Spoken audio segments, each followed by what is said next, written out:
మీరు జాగ్రత్తగా గమనించండి. ఇప్పుడు జగన్మోహన్ రెడ్డి గారు మాకు అమ్మఒడి ఇచ్చారని ఒకరు, విద్యా దీవెన ఇచ్చారని మరొకరు ఇలా చెప్పుకొస్తున్నారు. ఓకే, ఇచ్చాడు ఆయన, కాదంట్లే. ఆ ఇచ్చింది అప్పు చేసి ఏదో విధంగా తెచ్చి డబ్బులు అయితే కొంతమంది పంచాడు. అయితే మనం ఎందుకు చదువుకుంటాం అని చదువుకోవడానికి అమ్మఒడి ఇచ్చాడు కాబట్టి వాటి నుంచి 8వ తరగతి దాకా ఇప్పుడు చదువుకున్నారు. విద్యా దీవెన ఇచ్చారు కాబట్టి ఇంటర్మీడియట్ నుంచి డిగ్రీయో లేకపోతే ఇంకోటి చదువుకున్నారు. ఫీజు రియంబర్స్మెంట్ వచ్చింది కాబట్టి ఇంజనీరింగ్ చదువుకున్నారు. ఎందుకు చదువుతాడు ఎవడన్నా?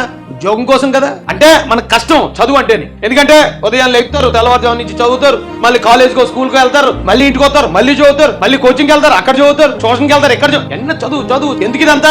ఉద్యోగం వస్తుంది. ఇంత చదువులు చదివేసిన తర్వాత ఇక్కడ రావడానికి ఉద్యోగాలు ఏమున్నాయి అంటే ఇక్కడ కష్టానికి ఫలితం లేదు. కష్టానికి ఫలితం కదా కావాల్సింది. చంద్రబాబు నాయుడు గారు 20 లక్షల ఉద్యోగాలు ఇస్తానంటున్నాడు. ఆయన ఆల్రెడీ హైదరాబాద్ లో చేసి చూపించాడు. ఆయన ఆల్రెడీ వచ్చిన తర్వాత అమరావతిని అభివృద్ధి చేయడం మొదలుపెట్టి చూపించాడు. ఇప్పుడు ఎంత ఈ చదువుకోవడానికి డబ్బులు ఇచ్చినా ఆ దాంతో చదువుకున్న అల్టిమేట్ గోల్ ఉద్యోగమే. మనకు ఉద్యోగం వచ్చి మనకు సంపాదన మొదలైతేనే మన కుటుంబాన్ని పోషించగలం. ఆ సంపాదన, ఆ ఉద్యోగం అంటే జాబ్ రావాలంటే బాబు రావాల్సిందే.